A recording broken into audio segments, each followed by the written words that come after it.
Romanos capítulo 9, vamos a leer los versículos 14 al 18. ¿Qué diremos entonces? ¿Que hay injusticia en Dios?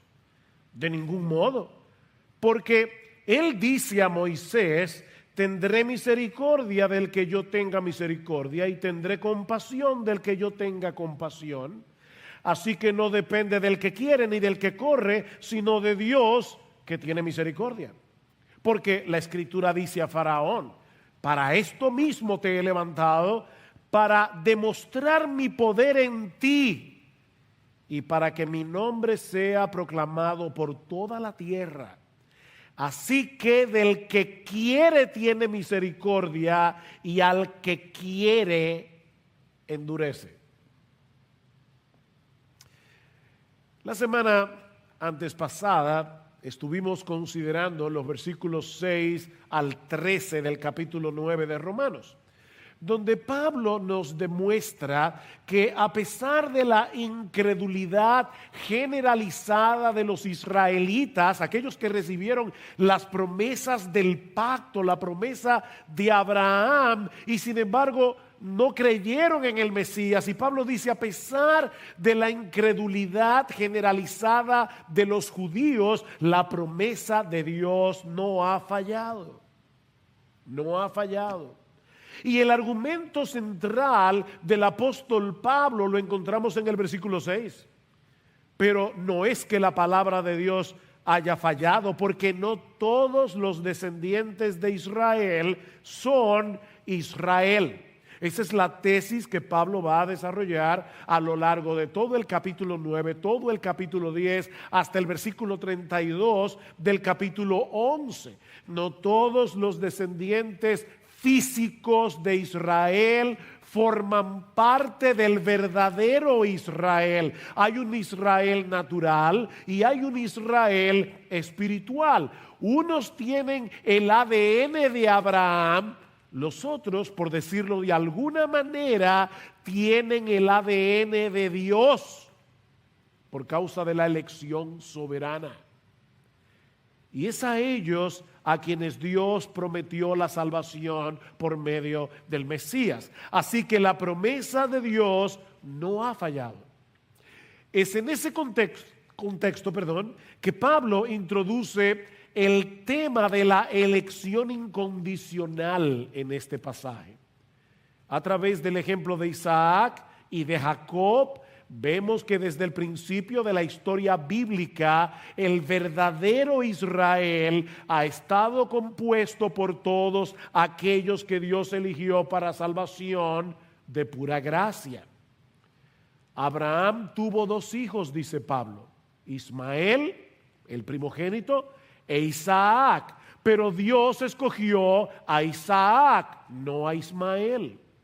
Isaac también tuvo 2 hijos, Jacob y Esaú, pero Dios escogió a Jacob, no a Esaú. Y no porque hubiera ninguna condición en Jacob que lo hiciera más apropiado que su hermano. Vean otra vez el versículo 11 del capítulo 9, porque cuando aún los mellizos, Jacob y Esaú, no habían nacido y no habían hecho nada, ni bueno ni malo, para que el propósito de Dios conforme a su elección permaneciera, no por las obras, sino por aquel que llama, se le dijo a Rebeca: el mayor servirá al menor. Fue la elección divina, dice Pablo, lo que hizo la diferencia en la salvación de Jacob, y es lo que hace la diferencia en todos los hijos de Dios. Vean el versículo 8. Esto es, no son los hijos de la carne los que son hijos de Dios, sino que los hijos de la promesa son considerados como descendientes. Ven, Jacob e Isaac son prototipos de la salvación divina. Como Dios los salvó a ellos, es como Dios nos salva a todos nosotros, a todos los hijos de Dios, dice Pablo. ¿Y saben qué, mis hermanos? Contrario a lo que muchos piensan en el día de hoy, es una muy buena noticia que la salvación de Dios dependa de Él y no de nosotros. Porque si hubiera dependido de nosotros, nadie hubiera sido salvado.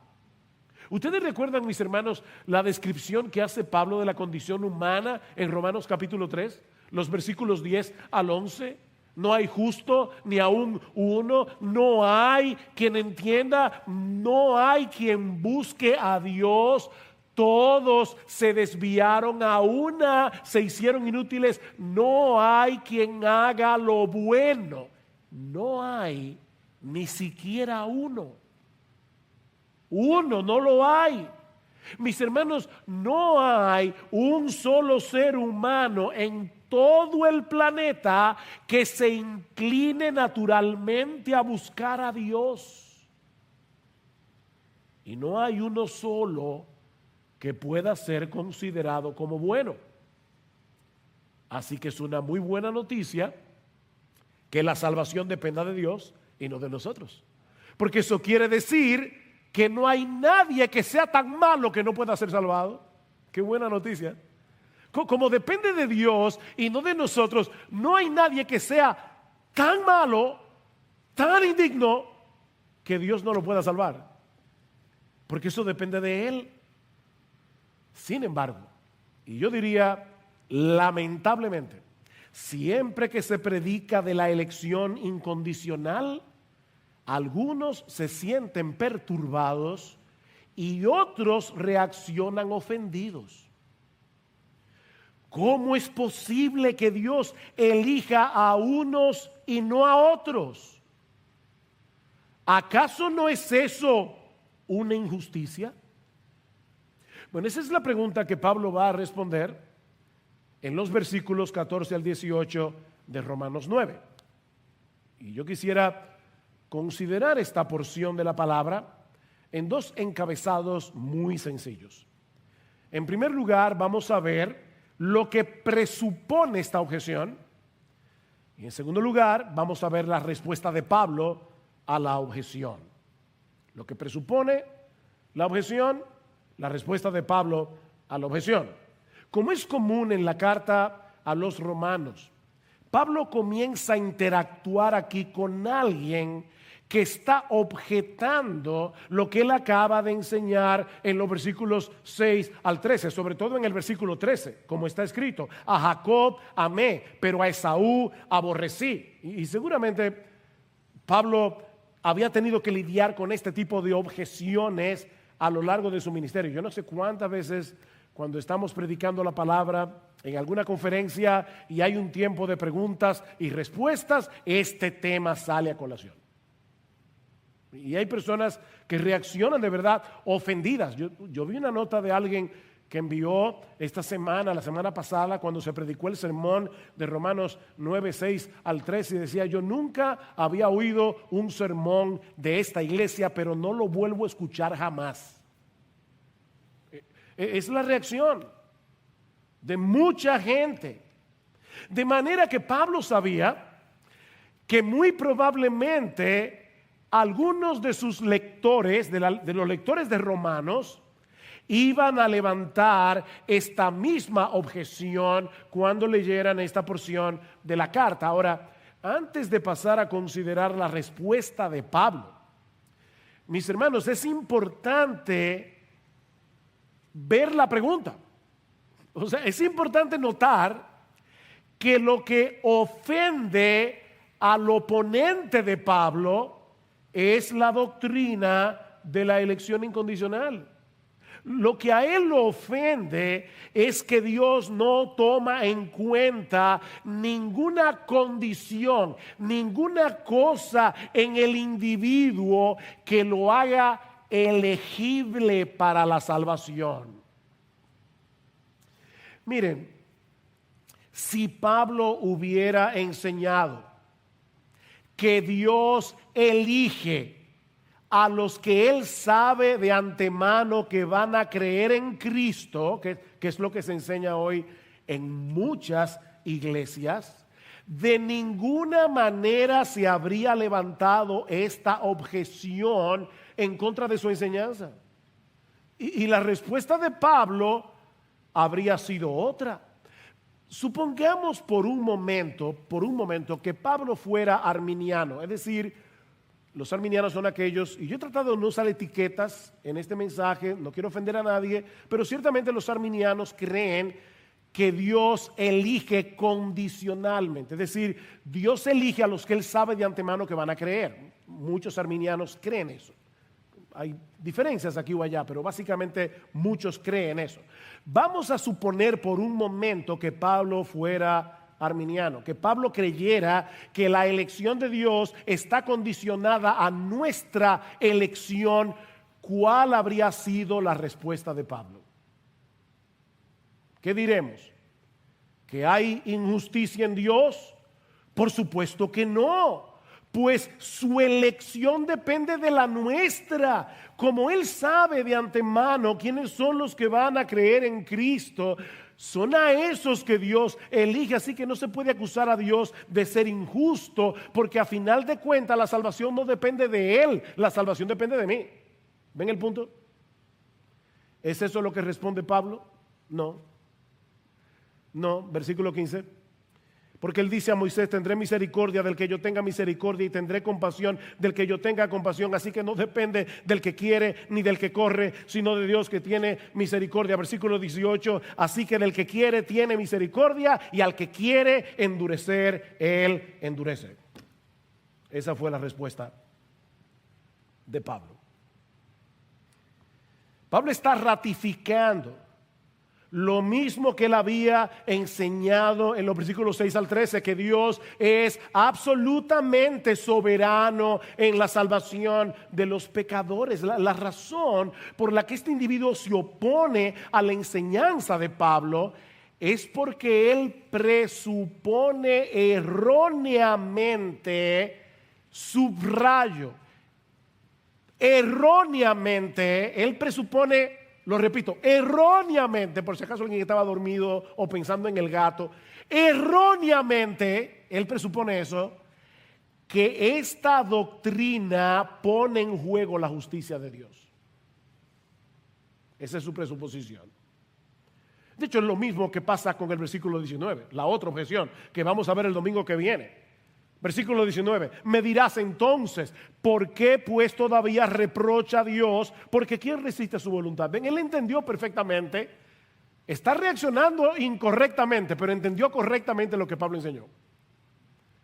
Está reaccionando incorrectamente a su entendimiento correcto de la enseñanza de Pablo.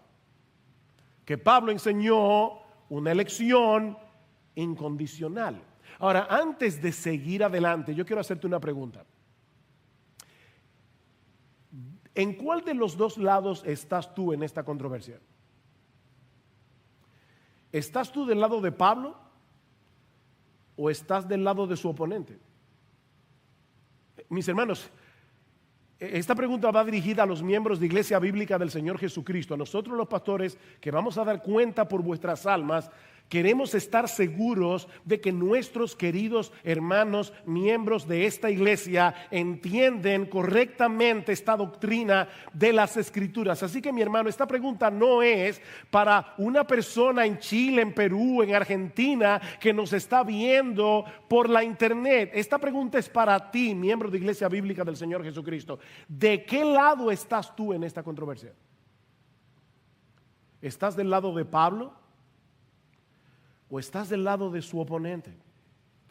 Porque, mis hermanos, en esta controversia no solo está en juego el Evangelio de Jesucristo, un entendimiento correcto del Evangelio de Jesucristo. ¿Saben qué es lo que está en juego aquí? A final de cuentas, el carácter mismo de Dios, la naturaleza misma de Dios. ¿Qué le dice Dios a su pueblo en Jeremías 9:23?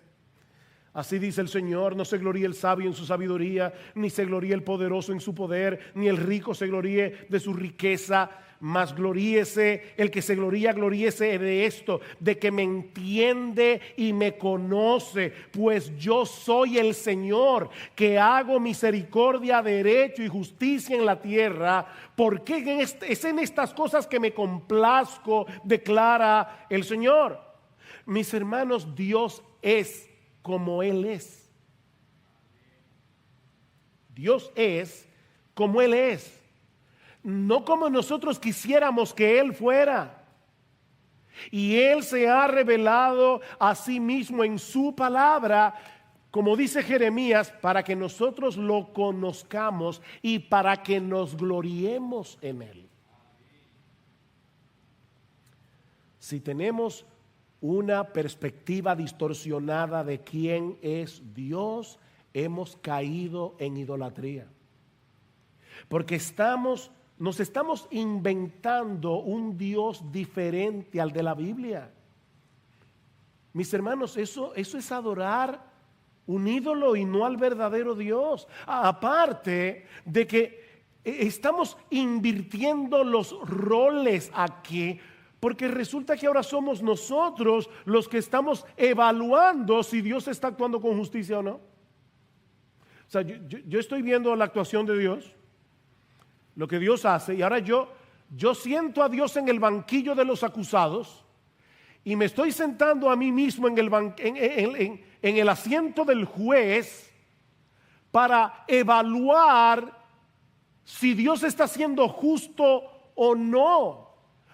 Pero mis hermanos, ¿cómo puede un hombre finito y pecador juzgar la actuación de Dios?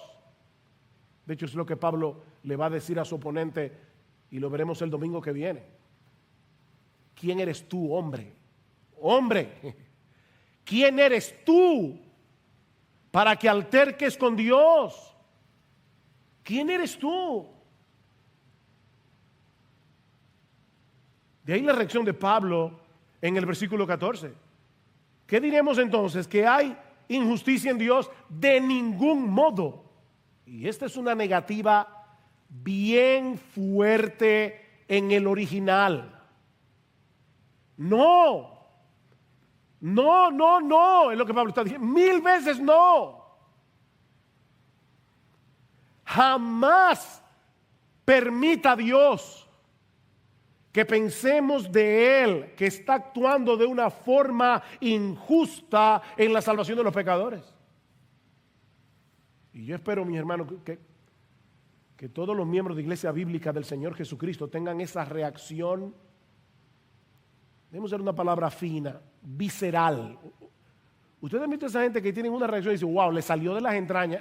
Bueno, lo que Pablo está diciendo aquí es no, 1000 veces no.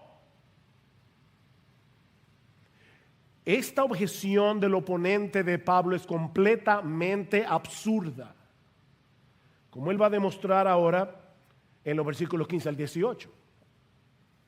Lo que nos lleva a nuestro segundo encabezado, la respuesta de Pablo a la objeción de su oponente. Versículo 15.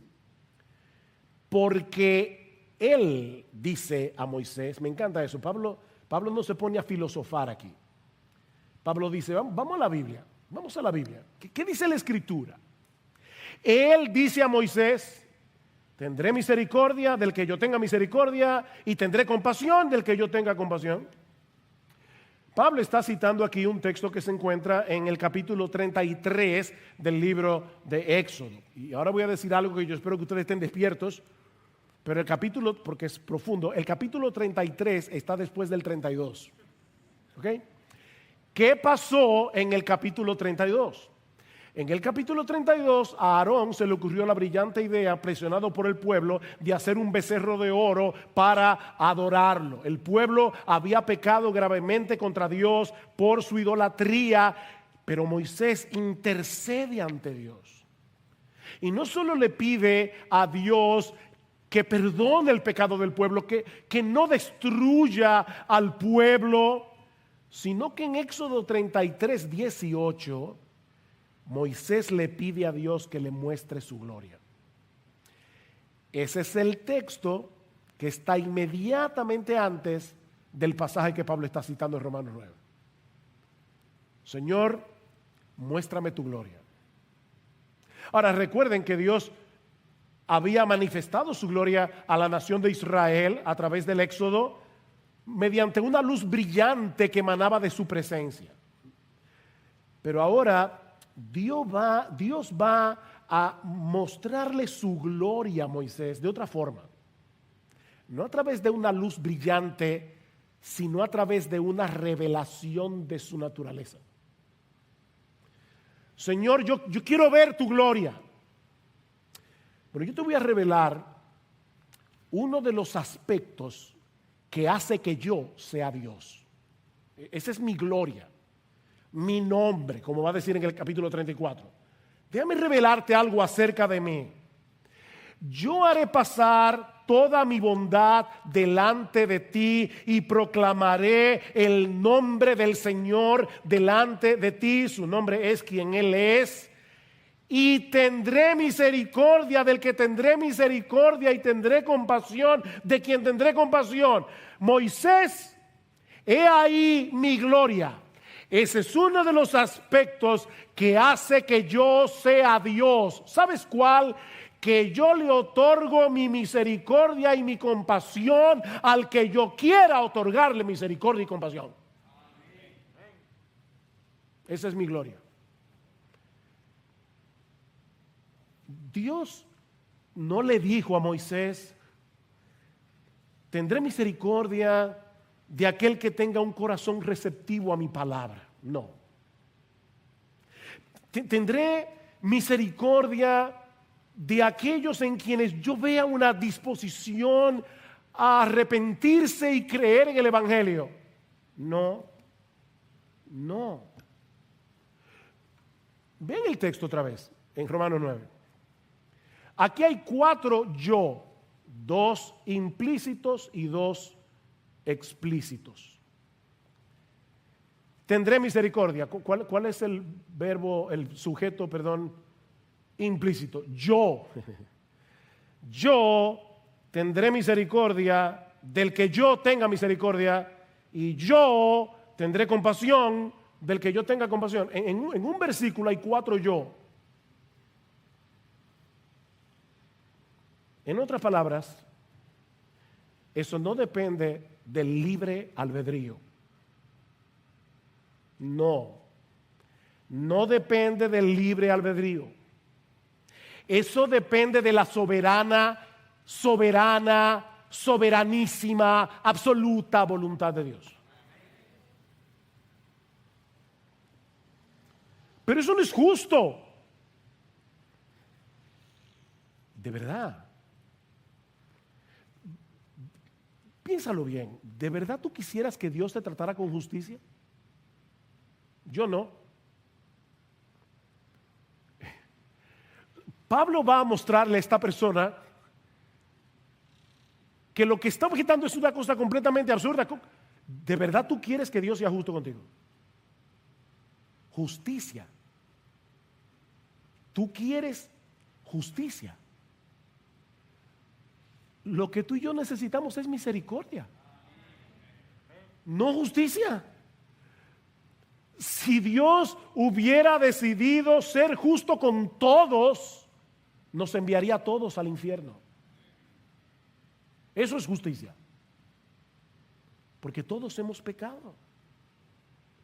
Pero Él en cambio tomó la decisión de tener misericordia de miles de millones elegidos de pura gracia al precio de la vida de su propio Hijo. ¿Dónde está la injusticia? De hecho, mis hermanos, para que la gracia sea gracia y la misericordia sea misericordia, tiene que ser inmerecida. Tiene que ser inmerecida. Si tú mereces que alguien te haga un bien, ya no es gracia, es deuda. Porque lo mereces. Sería injusto que esa persona no te tratara bien o no te hiciera ese favor porque tú te lo mereces. Ese es el argumento de Pablo en Romanos capítulo 4, versículo 4. Y voy a leer de la Reina Valera del 60. Al que obra no se le cuenta el salario como gracia, sino como deuda. Cada vez que te pagan tu sueldo, eso no es gracia. Es una deuda que tu empleador tiene contigo por el trabajo que hiciste ese mes. Eso no es gracia. Pero si lo que tú y yo merecemos es ser condenados en el infierno por nuestros pecados y Dios decide en cambio favorecernos con la salvación al precio de la vida de su Hijo, eso es una gran misericordia.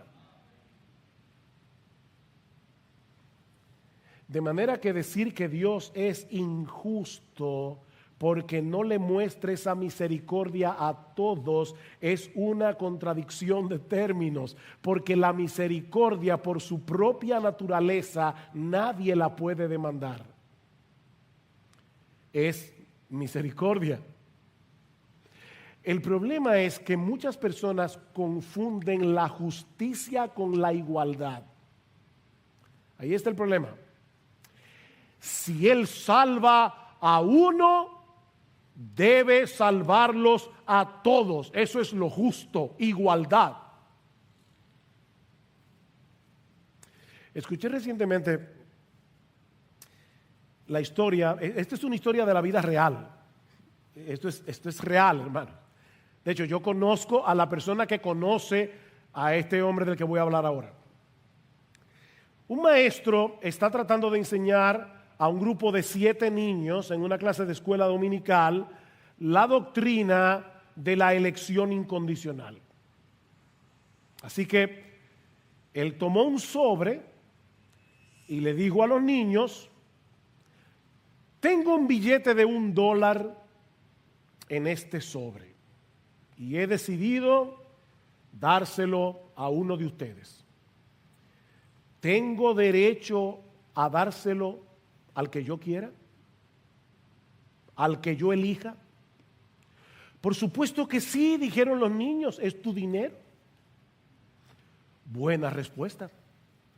Así que él le dio el sobre a uno de los niños, que lo recibió, por supuesto, muy agradecido. Gracias, profesor. Luego tomó 2 sobres más y se lo dio a otros 2 niños. Ahora hay 3 que tienen $1 y 4 que no tienen nada.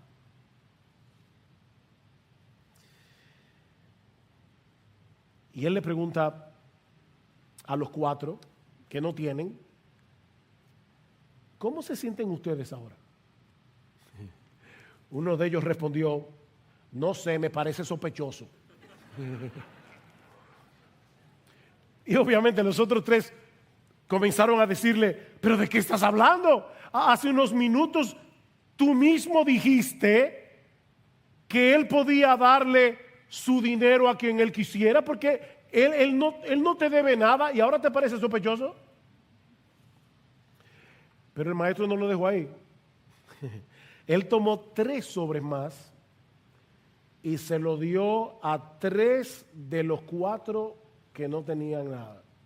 Así que ahora hay 6 con $1 y hay 1 sin nada. Y el maestro le pregunta: honestamente, ¿cómo te sientes ahora? Y el niño respondió: que me engañaron. Y como ustedes se pueden imaginar, los otros 6 comenzaron otra vez a decirle: ¿cómo que te engañaron? Tú reconociste hace un rato que era su dinero. ¿Y qué él hacía con su dinero? Lo que él quisiera, él no te debe nada. Pero entonces el maestro tomó otro sobre, el último, y se lo dio al niño que no tenía nada. Y cuando él lo abrió, habían $5. ¿Cómo ustedes creen que reaccionaron los otros 6? ¿Ustedes ven el problema, mis hermanos? El problema que tiene el ser humano al ver como sinónimo justicia con igualdad. Cristo va a la tumba de Lázaro. Lázaro, ven fuera. Ustedes se imaginan a todos los que estaban ahí acusando a Jesús de ser injusto porque no resucitó a los otros? Él resucitó a Lázaro. ¿Cuál es el punto? ¿Cuál es el problema? Mis hermanos, ¿por qué Pedro y no Judas? Ambos traicionaron al Señor. ¿Por qué Jesús miró a Pedro y lo llevó al arrepentimiento y no a Judas? ¿Por qué Pablo y no Caifás? Los dos eran enemigos de Cristo. Mis hermanos, la única razón por la que hoy no tenemos a San Judas Iscariote y a San Caifás es por la elección divina. Porque Dios quiso salvar a Pedro y Jesús mismo se le apareció a Pablo en su camino a Damasco. ¿Dónde está la injusticia? Es como dice R.C. Sproul, o R.C. Sproul para decirlo en español. De una humanidad de personas culpables, Dios decide soberanamente conceder misericordia a algunos de ellos. Pregunta, ¿qué recibe el resto? Justicia. ¿Ven? Estos recibieron misericordia y estos recibieron justicia. Sigue diciendo Sproul, los salvados reciben misericordia, los no salvados reciben justicia, pero nadie recibe injusticia. Misericordia, justicia, pero en Dios no hay injusticia. No hay injusticia. Sobre todo, y mi amigo, si tú estás aquí sin Cristo, escúchame con atención. Sobre todo tomando en cuenta la realidad de que ningún pecador, ninguno, ni uno solo, quiere la salvación que Dios ofrece en el Evangelio. No hay uno que busque a Dios. De ahí lo que dice Pablo en el versículo 16. Así que no depende del que quiere ni del que corre, sino de Dios que tiene misericordia. Estas dos palabras aquí son importantes, querer y correr. Cuando Pablo habla de querer, aquí está hablando del deseo del corazón, está hablando del propósito. Y cuando habla de correr, está hablando del esfuerzo que nosotros hacemos para tratar de obtener lo que deseamos.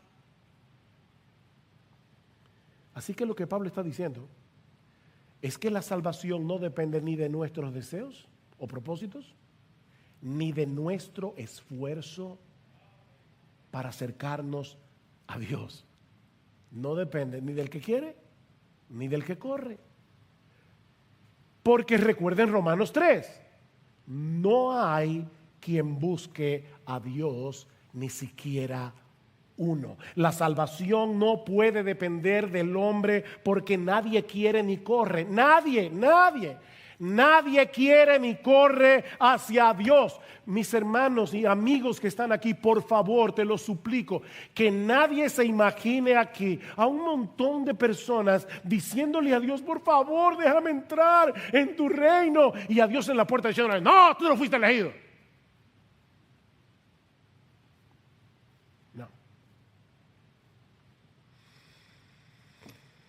No.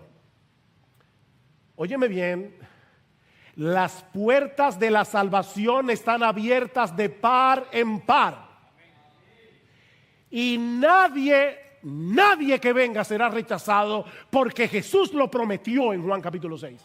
Nadie que venga será rechazado. Así que mi amigo, óyeme bien, no te escudes en la doctrina de la elección incondicional para justificar tu incredulidad. La razón por la que no vienes a Cristo es porque no quieres a Cristo.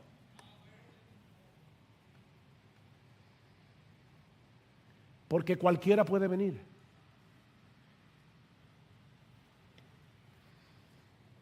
En el Salmo 2, el salmista nos presenta un cuadro muy diferente.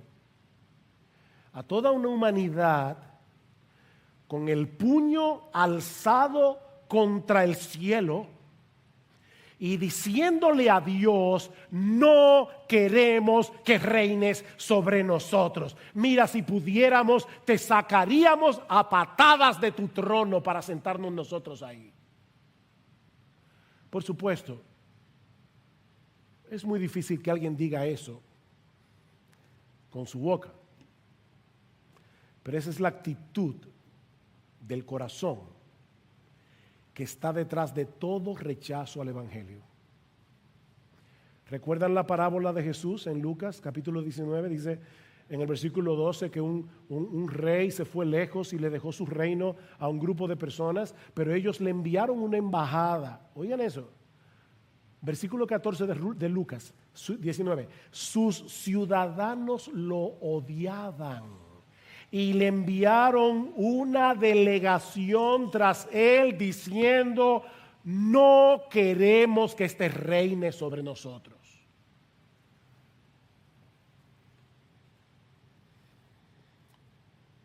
Pero Dios, aquí uno de esos, pero Dios es tan misericordioso, es tan bueno, que por el puro afecto de su voluntad, de esa humanidad pecadora, rebelde, arrogante, desleal, ingrata, Dios decidió escoger para salvación a miles de millones y salvarlos por medio de la vida de su Hijo.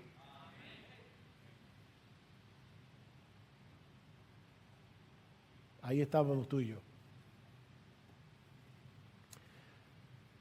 A Jacob amé. Pon tu nombre ahí. Pon tu nombre.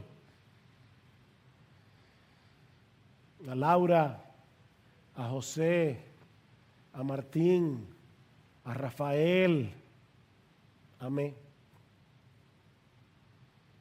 Ellos eran ingratos, desleales, todo lo que yo acabo de decir. Pero Dios decidió amarlo por el puro afecto de su voluntad. Y yo vuelvo a preguntar: ¿dónde está la injusticia? ¿Dónde está la injusticia? Porque es injusto que Dios decida otorgar su misericordia a miles de millones que no lo merecen y que deje a los otros en su justa condenación para recibir el castigo que sí merecen. Porque Dios no solo se glorifica al otorgar misericordia a sus elegidos, sino también al tratar con justo juicio a los culpables. Eso es parte de la gloria de Dios. Vean el versículo 17.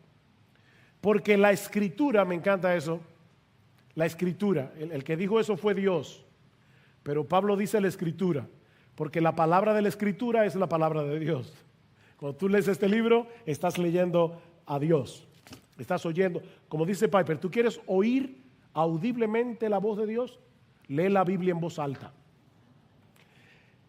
La Escritura dice a Faraón: para esto mismo te he levantado, para demostrar mi poder en ti y para que mi nombre sea proclamado por toda la tierra. Si ustedes leen Éxodo, los capítulos 4 al 14, van a ver que unas 7 veces dice que a Faraón endureció su corazón contra Dios.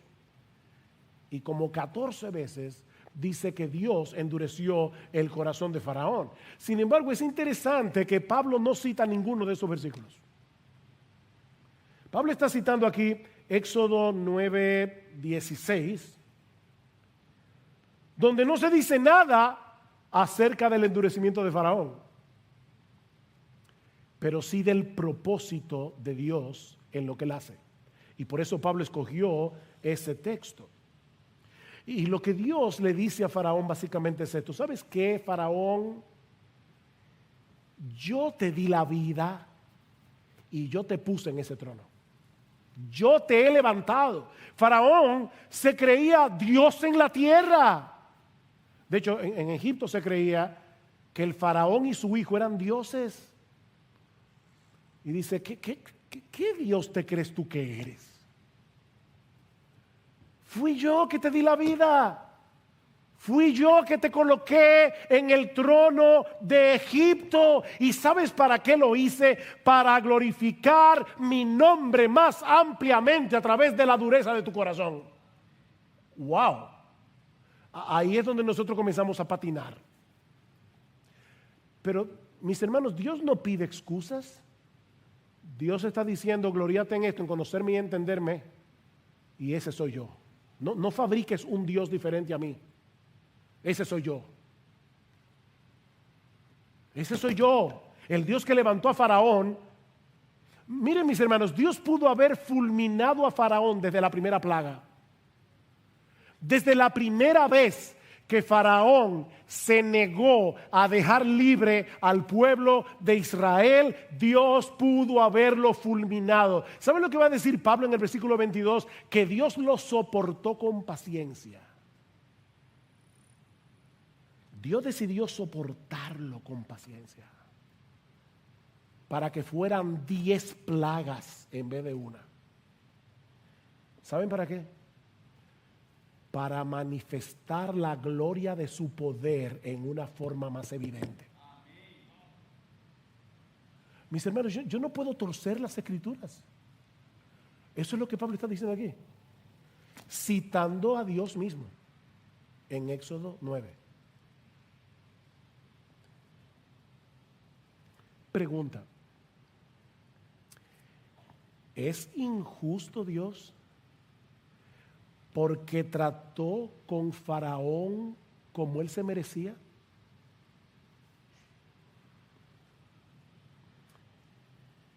¿Es injusto Dios? Por supuesto que no. Mis hermanos amados, amigos que están aquí en esta mañana, no te imagines a Faraón como un buen hombre a quien Dios convirtió en un hombre malo. Esa no es la historia. Lo que vemos en el Éxodo es a un hombre malvado, arrogante, prepotente, a quien Dios decide dejarlo sin freno en su maldad. ¿Tú oíste eso? Ahí es que viene la soberanía de Dios. Dios pudo haber hecho con Faraón lo que hizo con Pablo y convertirlo de perseguidor en apóstol, pero no lo hizo. No lo hizo. Dios lo que hizo fue dejar a Faraón que sigue en su maldad.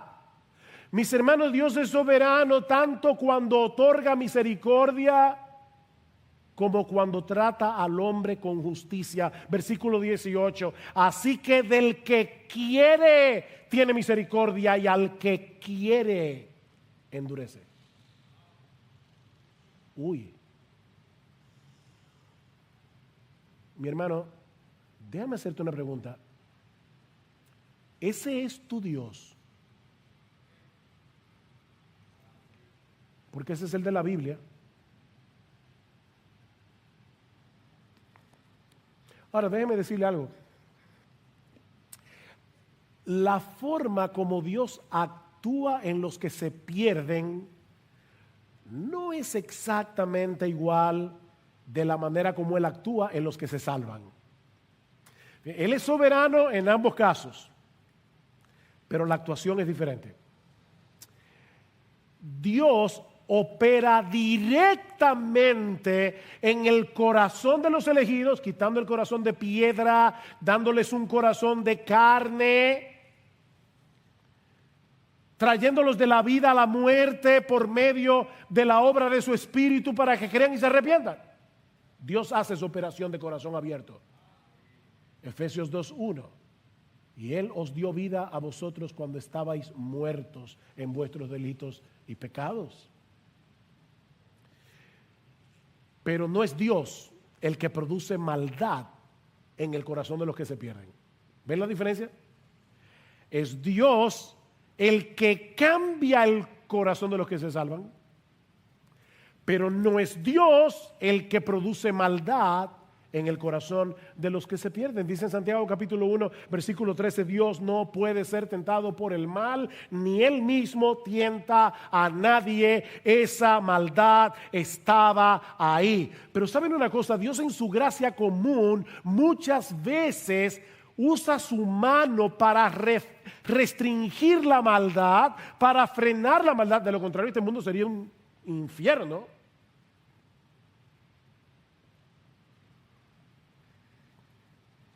Pero en casos como los de Faraón, Dios decide soberanamente retirar su mano para que sigan sin freno en el curso de acción que ellos quieren. ¿Ven la diferencia?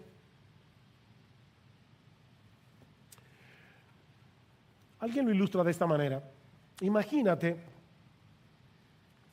a 5 personas que están planeando robar un banco a mano armada. Yo me entero y trato de evitarlo. Me reúno con los 5 y les suplico que no lo hagan. Pero ellos me quitan del camino y se ponen en marcha hacia el banco, pero yo logro tumbar a uno de ellos y encerrarlo en mi casa. Los otros 4 roban el banco, matan a un guardia, son capturados y sentenciados a muerte. Pregunta: ¿quién tuvo la culpa de que esos hombres fueran ejecutados? Es una pregunta. Ellos mismos. Otra pregunta: ¿y qué del otro?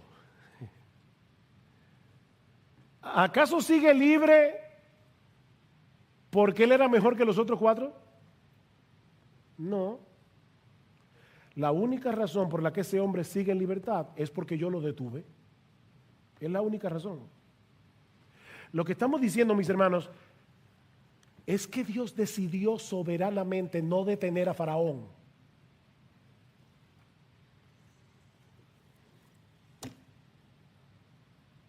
Y nadie puede acusarlo de ser injusto por dejarlo en su maldad. Así que del que quiere tiene misericordia y al que quiere endurece. Por eso alguien ha dicho: los que van al infierno no tienen a nadie a quien culpar sino a ellos mismos. Y los que van al cielo no tienen a nadie a quien alabar sino a Jesucristo.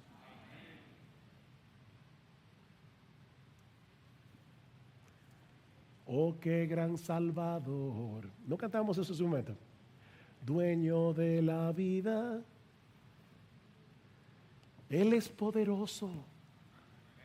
Él es poderoso para salvar. Mis hermanos, la salvación es por gracia, solo por gracia, de principio a fin.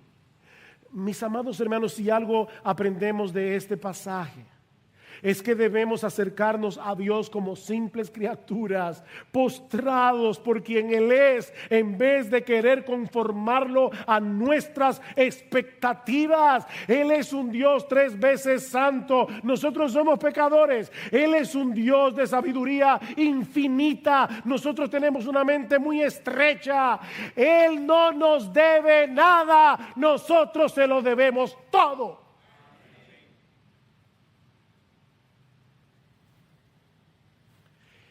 ¿Quiénes somos nosotros para sentar a Dios en el banquillo de los acusados y pedirle cuentas? Hace mucho que pasamos por Romanos 3, pero déjame leerte un texto que ya Estudiamos aquí, Romanos 3:19. Ahora bien sabemos que cuanto la ley dice, lo dice a los que están bajo la ley, para que toda boca se calle.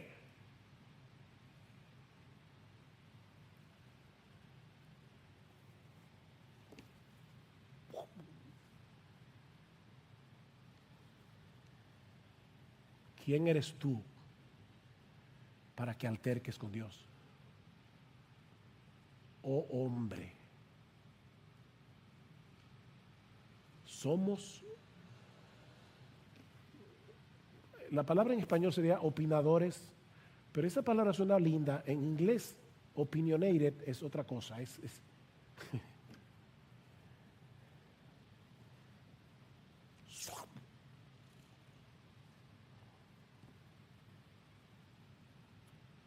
Ocupa tu lugar como una simple criatura. Porque lo único que nosotros podemos hacer es reaccionar en adoración y en gratitud a Dios por lo que Él ha revelado de sí mismo en su palabra, y aceptar con humildad que hay muchas cosas que no entendemos porque Él es Dios. Si entendiéramos completamente a Dios, Él sería de nuestro tamaño.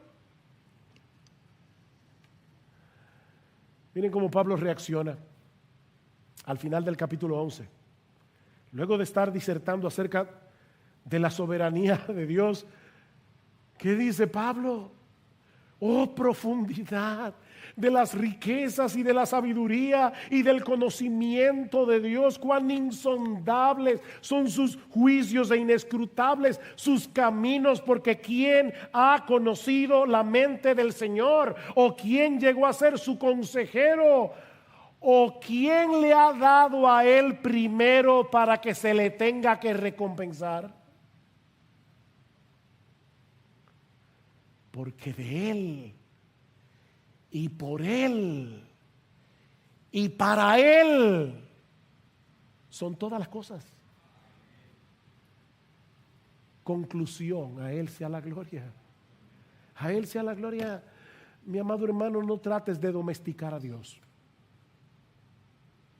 No trates de domesticar a Dios, porque un Dios domesticado es un ídolo y no el Dios de la Biblia. Mis hermanos, nuestro Dios es digno de adoración, es digno de nuestra confianza. ¿Saben por qué? Porque Él es Dios. Como dice en Efesios, el texto que leímos al principio, versículo 11, porque Él es aquel que nos predestinó conforme al que hace todas las cosas conforme al consejo de su voluntad. Y 3 veces dice Pablo, para alabanza de su gloria. Versículo 6 de Efesios 1, para alabanza de su gloria. Versículo 12, para alabanza de su gloria. Versículo 14, para alabanza de su gloria. No para que te perturbes, sino para que lo alabes. Así que en vez de llevarnos a cuestionar la justicia de Dios, esta doctrina debe movernos a alabarlo por su misericordia, porque nadie era digno de una salvación tan grande y tan costosa. Nadie. Wow. La segunda persona de la Trinidad, el que hizo los cielos, las estrellas, las constelaciones, los planetas y el coronavirus, todo. Se hizo hombre para vivir la vida que tú y yo no podíamos vivir, la vida de obediencia perfecta, y luego llevar nuestra culpa y nuestra vergüenza en la cruz del Calvario. ¡Qué amor!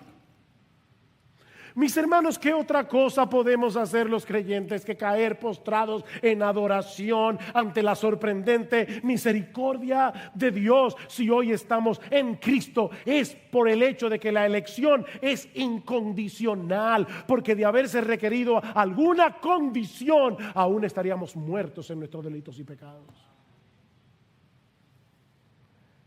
Pero mi amigo, es precisamente porque esa salvación es incondicional que hoy podemos invitar a todos por medio del Evangelio a que vengan y se refugien en Cristo para el perdón de sus pecados. El mismo que escribió Romanos 9, 14 al 16 es el mismo que dice en el versículo 1 del capítulo 10: hermanos, el deseo de mi corazón y mi oración a Dios por ellos es para su salvación.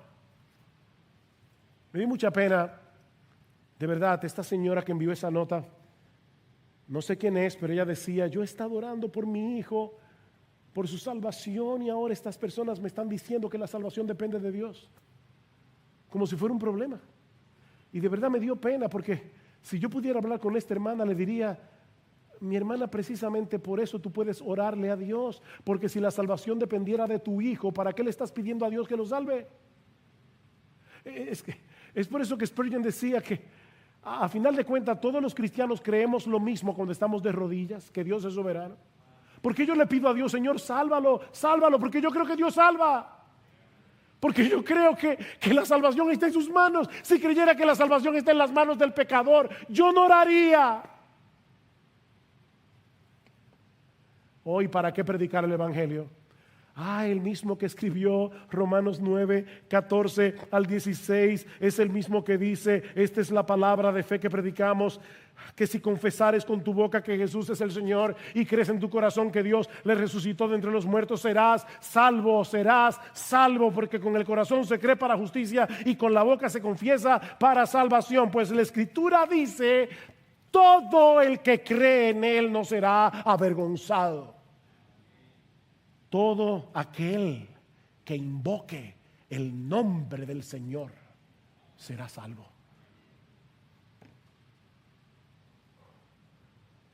Mi amigo, déjame decirte algo. Tu responsabilidad no es averiguar si tú estás en el grupo de los elegidos. Esa no es tu responsabilidad.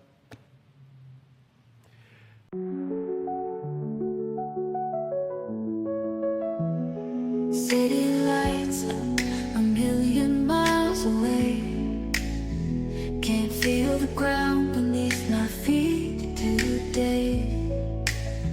Lost in the rhythm, a heartbeat in the night. Chasing neon dreams in a digital flight.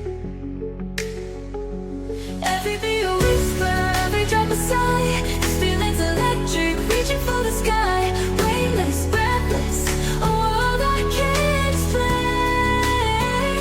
But in this moment, I feel the freedom in the rain. Strobe lights paint the shadows, a symphony of sound.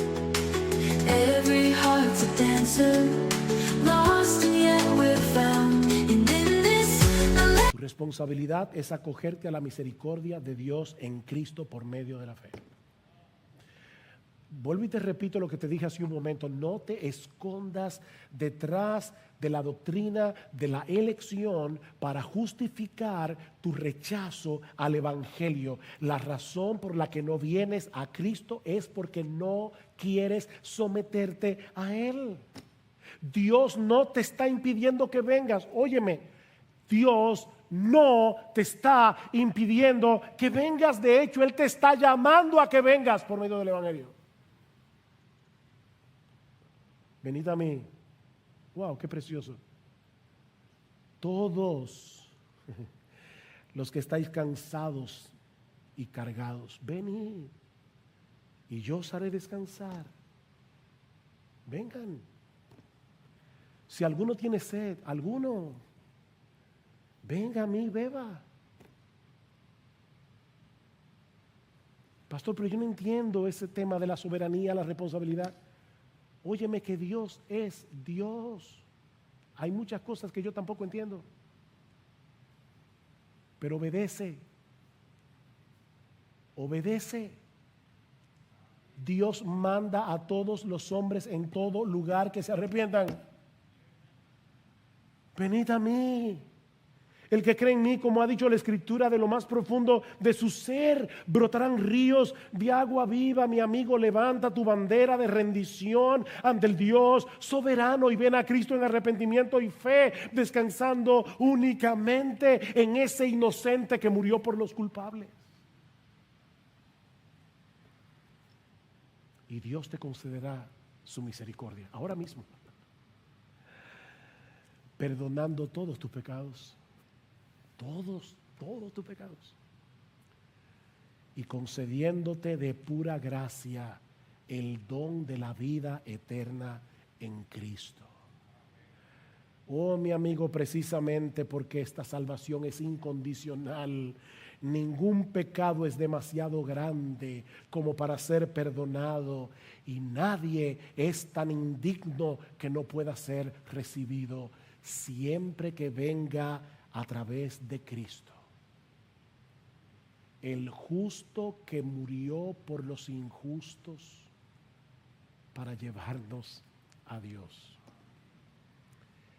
Alabado, bendecido, exaltado sea por siempre su santo nombre.